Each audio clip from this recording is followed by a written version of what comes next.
everyone! Earlier this week we read The Three Little Pigs and the Big Bad Wolf. And in that story, the wolf is obviously the evil character and the pigs are the good. But have you ever felt like when you have gotten in trouble or someone has gotten mad at you for something, have you ever felt like they weren't listening to your side of the story and that there was another side to the story and the reason why something happened? Well, that's how the wolf feels. So I'm going to share with you a story called The True Story of the Three Little Pigs. And this is going to be the wolf's version, how he feels about how everything happened. The True Story of the Three Little Pigs. Everybody knows the story of the Three Little Pigs, or at least they think they do. But I'll let you in on a little secret. Nobody knows the real story, because nobody has ever heard my side of the story. I'm the wolf, Alexander T. Wolf. You can call me Al. I don't know how this whole big bad wolf thing got started, but it's all wrong. Maybe it's because of our diet. Hey, it's not my fault wolves eat cute little animals like bunnies and sheep and pigs. That's just the way we are. If cheeseburgers were cute, folks would probably think you were big and bad too. But like I was saying, the whole big bad wolf thing is all wrong. The real story is about a sneeze and a cup of sugar. This is the real story.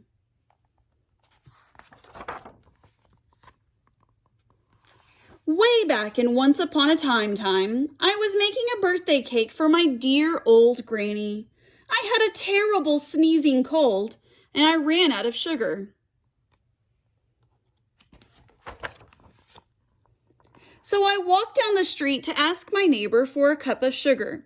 Now this neighbor was a pig, and he wasn't too bright either. He had built his whole house out of straw. Can you believe it? I mean, who in his right mind would build a house out of straw? So of course, the minute I knocked on the door, it fell right in. I didn't want to just walk into someone else's house.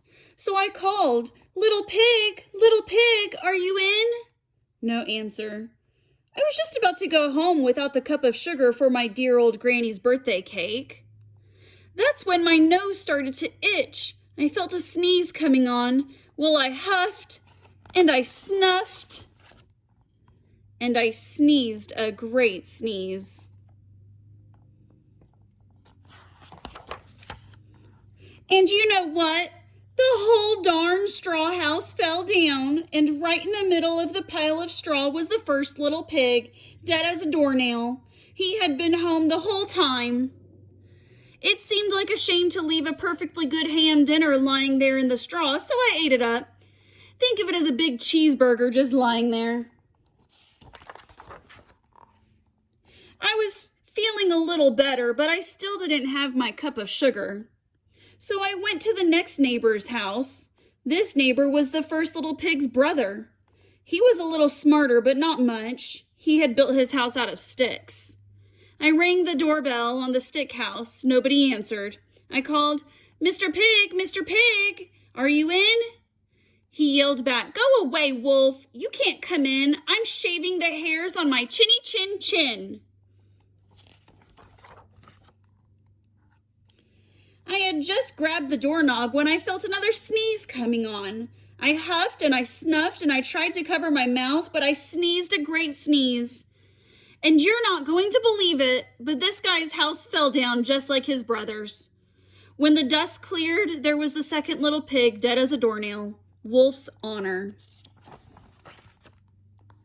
Now, you know food will spoil if you just leave it out in the open. So I did the only thing there was to do. I had dinner again.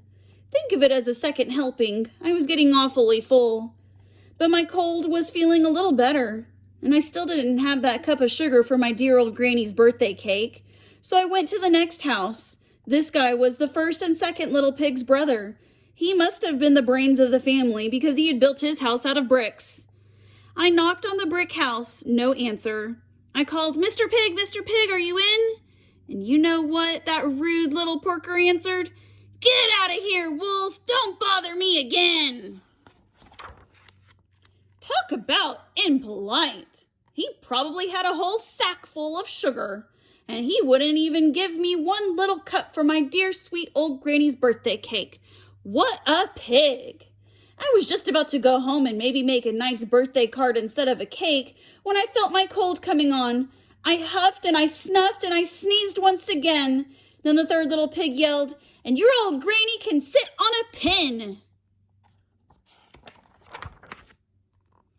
Now, I'm usually a pretty calm fella, but when somebody talks about my granny like that, I go a little crazy. When the cops drove up, of course I was trying to break down the pig's door, and the whole time I was huffing and puffing and sneezing and making a real scene. The rest, as they say, is history. The news reporters found out about the 2 pigs I had for dinner. They figured a sick guy going to borrow a cup of sugar didn't sound very exciting. So they jazzed up the story with all that huff and puff and blow your house down, and they made me the big bad wolf. That's it, the real story. I was framed. But maybe you could loan me a cup of sugar?